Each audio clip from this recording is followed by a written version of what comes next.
What's up, y'all? It's Jay Roos back at you. Hope everybody's doing good out there. Just thought today I'd talk a little boxing, which has had a big resurgence lately, ever since the Anthony Joshua Klitschko fight, which was just incredible. I mean, I've never been that into a fight since like the 90s and 2000s. I mean, that fight was incredible. And it's got people talking again about the sport, which is great. Which brings me to my next point. I'm sure you guys have heard of Karceno, and you know, I watch his videos. I like the guy. Never met him, but I like him. And he was talking about in one of his videos that Muhammad Ali would not only beat Lennox Lewis, but he would knock him out. I was like, huh? I was like, Muhammad Ali was a boxer. He was a speed guy. Lennox Lewis was a puncher. He was between 6'4", 6'5", weighed between 240 and 252. Muhammad Ali was 6'2" at best and 215, between 215 and 220. And I'm not taking anything away from him. He was a great fighter, but people seem to think what you do outside of the ring equates to you being the best fighter in the ring, and that one thing has nothing to do with the other. Lennox Lewis wasn't a talker, so people think, oh, you know, he wasn't the greatest. That's not true. He knocked out, after losing to Oliver McCall by knockout, he came back, knocked him out, came back after getting knocked out by Hasim Rahman, and knocked him out without even a tune-up. And people don't realize that how incredibly strong-minded you have to be to do that, to face the man that knocked you out, and then you not only knock him out, but completely dominate him. I mean, who's done that before?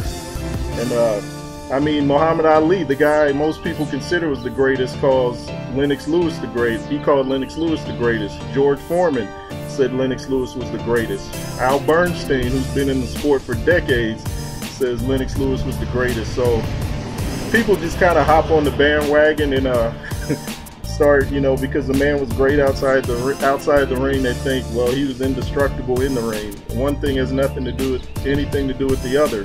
There was too much of a size difference. Lennox Lewis was just too big, and like I said, you know, the size matters. As time goes on, athletes get bigger and stronger.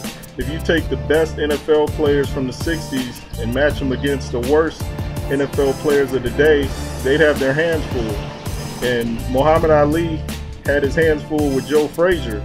And if you think Joe Frazier could have knocked out Lennox Lewis, I got some swampland for you around the back. But anyway, Karceno, don't smoke the ganja man, because there's no way that would happen.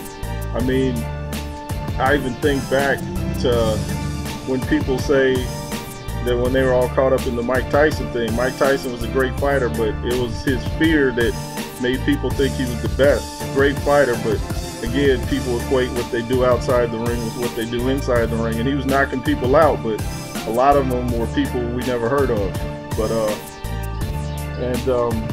which kind of makes it funny to me when people consider Conor McGregor such a great fighter and give him a chance against Floyd. I mean, Conor's not even the best fighter in the UFC, so how's he going to come over to the boxing world and be one of the best fighters or greatest fighters of all time?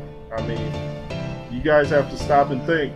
And I mean, it's just crazy. I mean, in one of Karceno's video, he said Lennox Lewis was what, 6'6" or 7 feet and weighed 270. I was like, nah, I met Lennox Lewis before. He's not 7 feet and he's not 270. He always came in shape.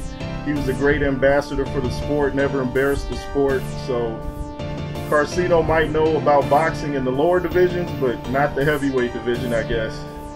But it should be a great fight, but I'm not going to pay the mega bucks to see the fight. I'll wait for the replay on Showtime or HBO or something like that. And, you know, like I said, you have to really think, because like I said, athletes get better or bigger and stronger as time goes by, and you got to stop equating what they say with what they do in the ring. Conor McGregor too, he's not a fast guy, so how's he going to even touch Floyd? You know, I heard Skip Bayless talking about Conor was fast. I don't see it. I mean, I think he's a counter puncher that's really slow, to be honest. And But anyway, back to my topic. Lennox Lewis to me was the best heavyweight of any era. He would have beat anybody. Anybody from any era would have had their hands full with Lennox Lewis. He was a puncher. And he was incredibly strong-minded and intelligent as well. So anyway, I want you guys to subscribe, comment, and remember, be fearless.